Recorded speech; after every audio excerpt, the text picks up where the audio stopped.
What are you willing to do when everything is falling apart and you only have a child in your arms? I thought that the fairy tale was just beginning, but happiness hid the most sophisticated trap. At one point, my life turned into a train station back room where the only salvation was that you couldn't take it. This is a story about betrayal, incredible luck, and how one small mistake can change your fate forever. Sometimes, to gain everything, you must first lose absolutely everything. Are you ready to see what happened next? Caroline has always been a naive, trusting young woman, and even as she grew up, she seemed to continue to believe in magical stories. She imagined her life to be long, serene, exciting, and endless, despite the fact that she grew up in a state orphanage, a place far from all dreams and fantasies. However, it was there that Carol learned to dream. At first, she dreamed of foster parents who would take her away and become her own, and she, in turn, would become just like all normal children. When this did not happen, Carol began to dream of a loved one, of her own mansion, large enough to accommodate many of their children. She also dreamed of bringing several children from the orphanage to this very house to give them what she had not received herself. And then the moment came when her hopes began to turn into reality, one by one. At first, as a former ward of the system, she was given a brand new studio apartment located right in the historical center of the city. In spring and summer, Carol admired the water installations and colorful flower beds that decorated Union Square from the window. In autumn, the bright colors of the foliage of the trees, and in winter, a huge, lively ice rink, in the center of which stood a giant, festively decorated Christmas tree. There, on this ice rink, on the eve of the new year, she met Jake, whom she instantly and without looking back fell in love with. He was a modest, unremarkable young man. He pressed himself against the fence and seemed to be waiting for someone, constantly looking around.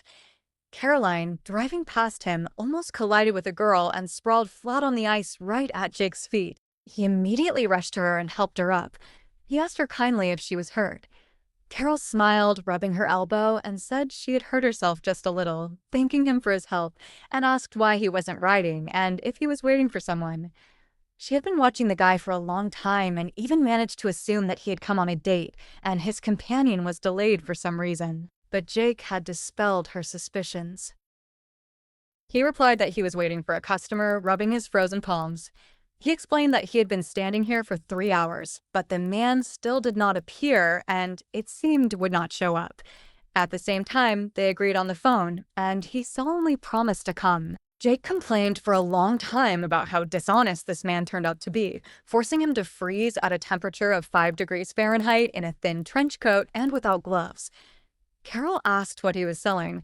After a bit of hesitation, the guy took out of his pocket a small tin box, which used to sell high-end coffee or sweets. He opened it, and jewelry flashed in the light of a city lamp, a pair of thin chains, several rings, and some other jewelry items. Jake explained that these were his mother's jewelry, noticing his new friend's embarrassment. He said that she died 9 months ago, and he would not have sold these things if it hadn't been for extreme need. He's been out of work for the 4th month, in debt to his neck, and today he barely scraped together a change for a bagel. He added that he suddenly saw an advertisement on the pawnshop door that antique items were being bought up there and decided to try his luck. He complained that he did not know that the man would turn out to be such a scoundrel. Carol cautiously suggested that maybe he would come again. Maybe he was delayed somewhere because of traffic jams on the highway or the bus had broken down, and that you never know what could happen. Jake shook his head, glancing at his watch, and replied that it was unlikely since it was almost 9 p.m. and they had agreed on 6:30. They waited a little longer, chatting about this and that. Finally, Jake was completely chilled, and Caroline, fearing that he would catch a cold, offered to come to her to warm up.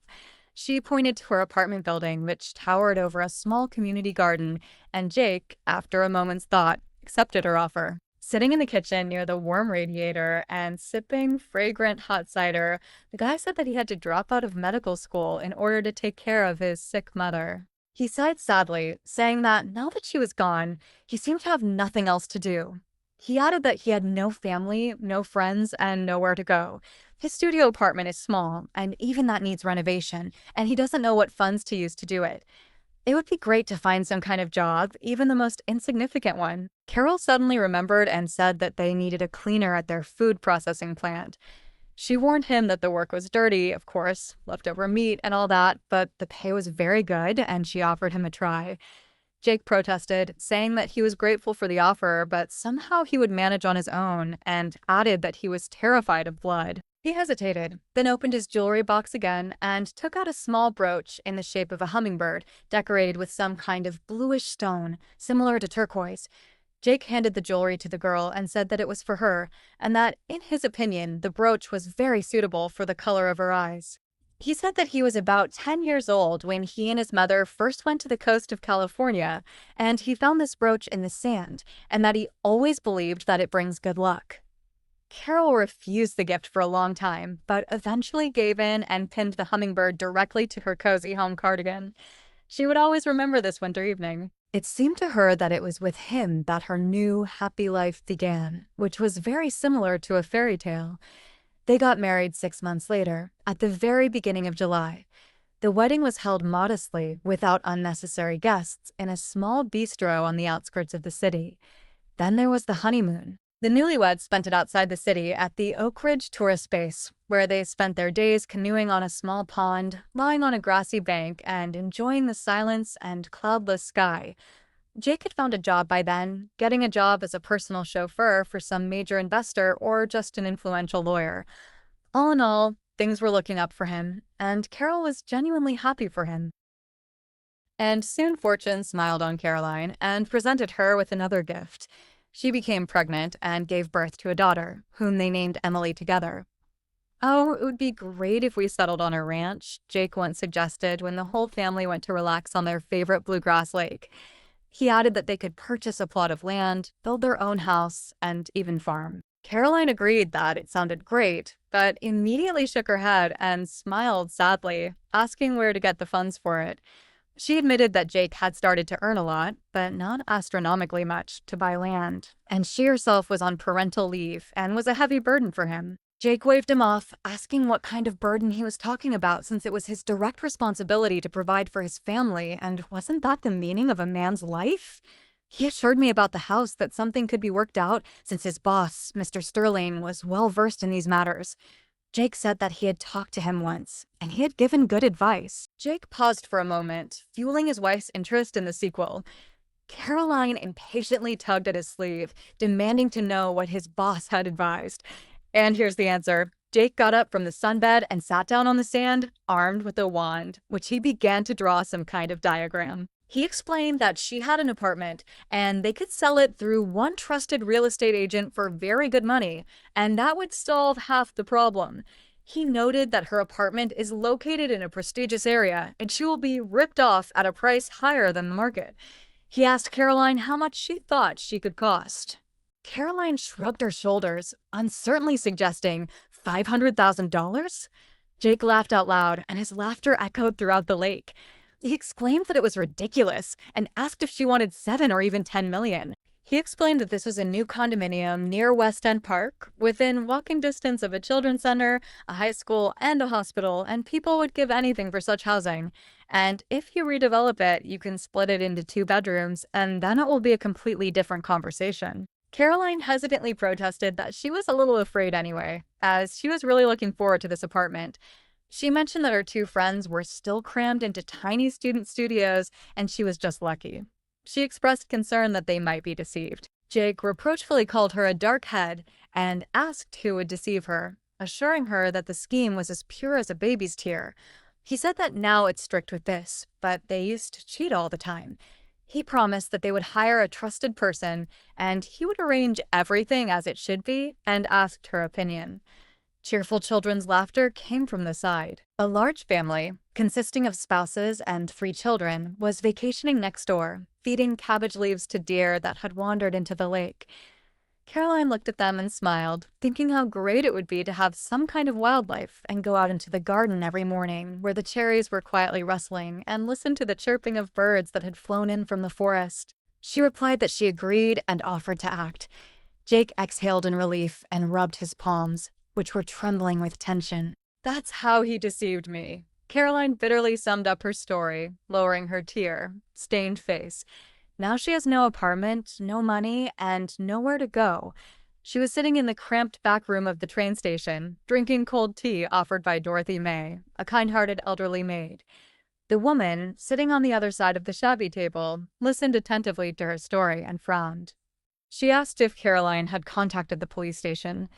Caroline nodded, confirming that she had applied there in the first place. She said she went to see a detective and submitted an official statement, but he immediately told her that the case was hopeless. He expressed his sincere sympathy to her, but noted that there are countless people like her now. Some will be divorced for an apartment, some for money. He clarified that they had at least 12 similar cases in the previous period, and there were not enough people to investigate.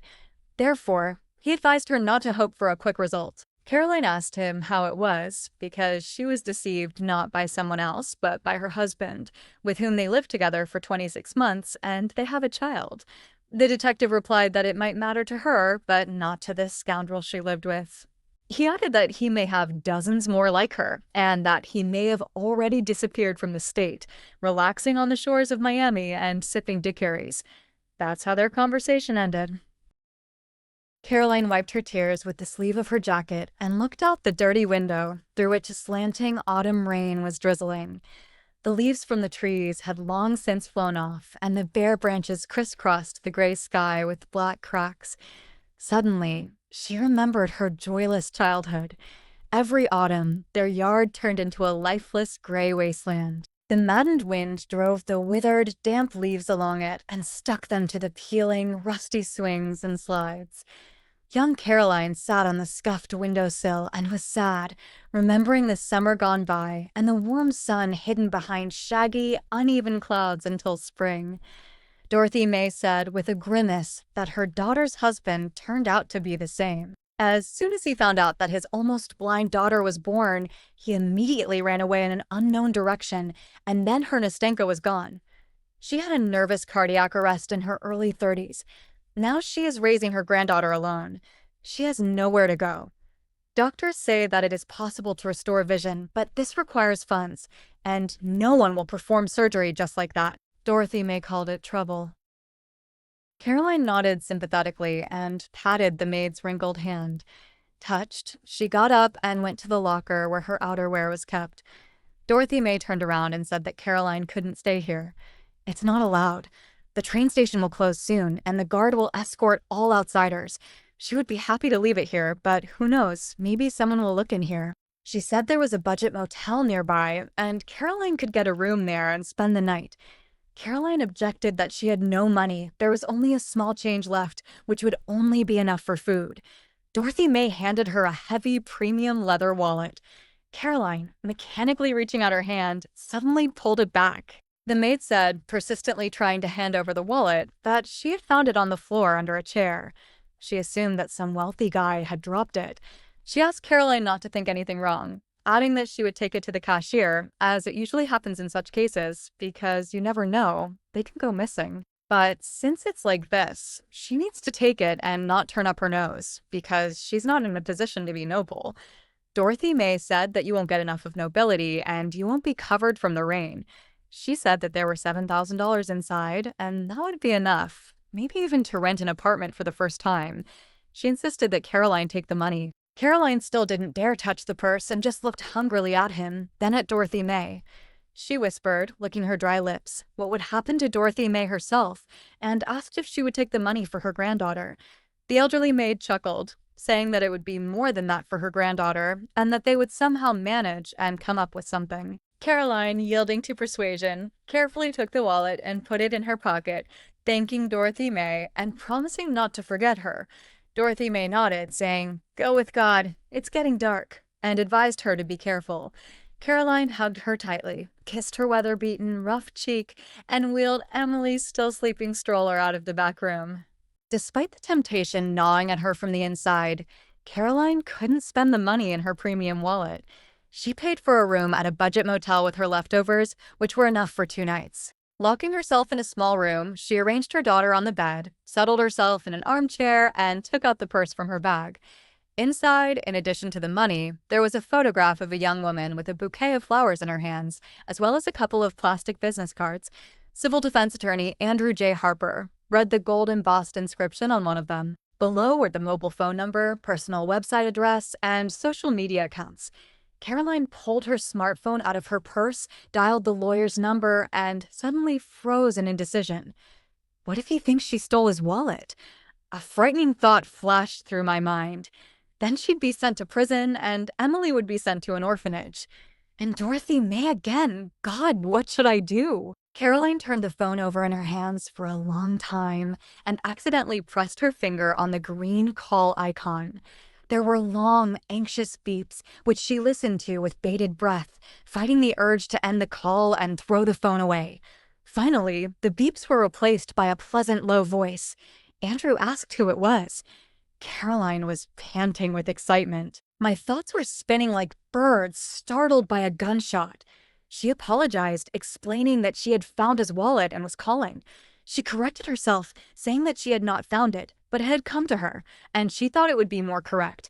The owner of the wallet replied mockingly that it was an interesting and, it seems, very complicated story. He admitted that he did not even think that someone would call about the wallet, especially at such a late hour. Caroline said sheepishly, glancing at her watch, that she was sorry because she hadn't thought about it. But she assured him that all the money was there and asked how she could get it back. Andrew took a long time to answer. Caroline was beginning to feel like she wasn't going to wait for him. He finally suggested that we meet tomorrow at the station cafe, saying that, say, 1:30 in the afternoon or not, 2:30 would be better. Caroline agreed with relief and hung up the phone. My heart felt so good, so light. She kissed Emily when she woke up, fed her, and lay down next to her. Andrew was already waiting for Caroline at the diner when she rushed in, out of breath, with a baby in her arms, and began to look around. He raised his hand and waved at her, inviting her to his table. Caroline rushed to him and immediately laid out her purse in front of him. The lawyer, holding a coffee in his hand, asked if she had found his wallet. Caroline objected, saying that no, she wasn't. A maid found it at the station and then handed it to her. Andrew mockingly asked why she had done it. Caroline paused in shame and bit her lips for a long time, not knowing what to say, and unable to think of anything better, she told about everything that had happened to her, right up to the moment she met Dorothy May. The lawyer snide, ruddy face suddenly turned gray and became gloomy, like a thundercloud. She was seriously scared, assuming that the interlocutor did not believe in such a story. Caroline added, remembering the maid, so that he would not be angry, because she did not want to embezzle his money. She explained that Dorothy May was in trouble too. Her granddaughter was sick, but you shouldn't blame her. She's honest and decent, and she was going to give the find at the end of the shift to wherever they rent it to. Andrew shook his head, saying he didn't doubt it, but it was great that there were still people like that. He smiled strangely, as if apologizing to her, and then pulled out a photo of a woman from his wallet, admired it for a moment, and put it in his pocket. He pushed the wallet back to Caroline without even touching the money. He said softly, but with emphasis, that this was for her honesty. He admitted that, to tell the truth, he was more worried about the photo. She was the only one he had left, and it would be very sad if she disappeared. Caroline asked who it was.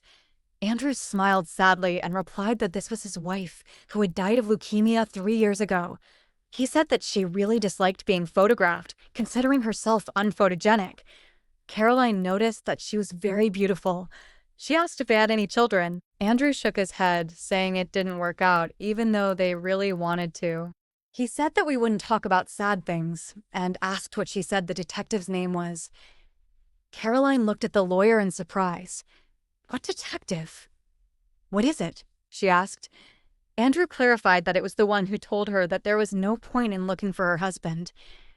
Caroline scratched her head, trying to remember her first and middle name. All I could remember was a plump, mustachioed face. She said she thought it was Daniel Matthews or Mitchell, but she couldn't remember for sure. Andrew suddenly asked if his last name was Carlyle. Caroline nodded in agreement, saying yes. That's right, Carlyle. She remembered because it was written on his office. The lawyer got up, threw a crumpled bill on the table, and picked up his coat from the back of a chair. He suggested, towering over Caroline and Emily, that they visit Daniel Matthews one more time. Caroline looked at the lawyer in fright and did not understand what he wanted from her. She didn't like scandals and trials terribly, and it looked very much like they were trying to drag her into one of them. Andrew guessed her thoughts, telling her not to worry. He explained that Daniel Matthews was an old acquaintance of his. They worked together for a while, and then he moved to New York. He complained that he had not seen him for a good 10 years and wondered what he had become. He invited her to go and not be afraid. He took Caroline outside and put her in a taxi. She was trying to be confident, but it wasn't working out well enough. Her voice was trembling. His eyes were watering and twitching for some reason. Andrew, to calm her down, suddenly offered her a bar of chocolate. They didn't say anything all the way to the station, and Caroline, blushing like a boiled lobster, wondered what was distracting such an important man from his work. I also thought that his gray hair looked good on him. His face, still untouched by wrinkles and clean-shaven, was very young and attractive. Caroline kept straightening her bangs that were escaping from under her beret, and the taxi driver, watching her in the mirror, laughed mysteriously, flashing his golden teeth. Andrew, following Caroline in, asked Daniel Matthews why he didn't respect people and why he was put here. The lawyer slammed the door of the detective's office with force, and plaster crumbs fell from the ceiling onto his hair. Red-cheeked Daniel Matthews in a pressed uniform bulged his eyes in surprise and almost knocked over his chair, leaning forward. He exclaimed, "Andy, is that you?" as he struggled to get up to greet his old friend. He asked what the fates were. Andrew reassured him, saying that he was glad to see him too, but he had come for a reason. He winked at Caroline, and she coughed softly, covering her mouth with her fist. The detective remembered her and invited her to sit down. Caroline timidly sat down on a chair and hissed at her crying daughter. "So, Daniel, why aren't you doing your job?" Andrew asked reproachfully, tapping his fingers on his attaché case. He pointed out that Caroline Sterling had asked him for help, and he had decided to kick her out. This is not good because this is a serious matter. He recalled that she had been deceived, her apartment had been taken away, she had been evicted to the street, and the fraudster was still walking free, picking up new victims. And you're sitting here, warming your sides, popping popcorn. What does it mean? Have you even accepted the application? He asked. Daniel Matthews tried to stretch his neck, which he didn't have, and cracked his sausage-thick fingers loudly. The detective replied, smiling at Andrew and the applicant, that Caroline's case was already kind of closed. He said that they had already wanted to contact her themselves, so to speak, to bring her up to date, and they needed her help again. "What do you mean?" asked Caroline warily. "What kind of help?" The detective wiped his forehead and poured himself a glass of water. He explained that there had been a fire at the address she had given him yesterday. There was a man in the apartment, a man about 25 to 30 years old, as she said. He suffocated with smoke. His body is now at the county coroner's office, so it would be nice if she took part in the identification. He summed it up. If it was her husband, then, in short, he was running. Daniel Matthews drained his glass and grunted with satisfaction. "How is it in the coroner's office?" asked Caroline. "Is he dead or something?" The detective chuckled, replying, "Well, how else? They don't keep the living in the coroner's office." He said that there was, of course, once a case when a homeless man was brought in. They thought he was dead, but just before the autopsy, he was revived. The pathologist had an attack then, and since then he has been stuttering and drinking heart drops. Andrew asked him to dispense with these jokes and answer seriously. Daniel Matthews took offense, saying that he answered as it is. He repeated that her crook had suffocated, and that was where he wanted to go.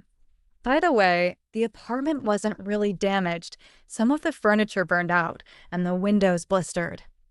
Lucky, in general, but her husband doesn't. There was nothing to smoke in bed. Caroline got up and headed for the exit, clutching her crying daughter to her chest. Andrew rushed after them, and the detective tried to stop them for identification. Caroline silently went outside and sat down on a bench. Andrew sat down next to her and touched her shoulder lightly. He said softly, lowering his eyes, that she seemed to love him no matter what. He expressed his condolences to her, but noted that it was his own fault, because sooner or later you have to pay for everything.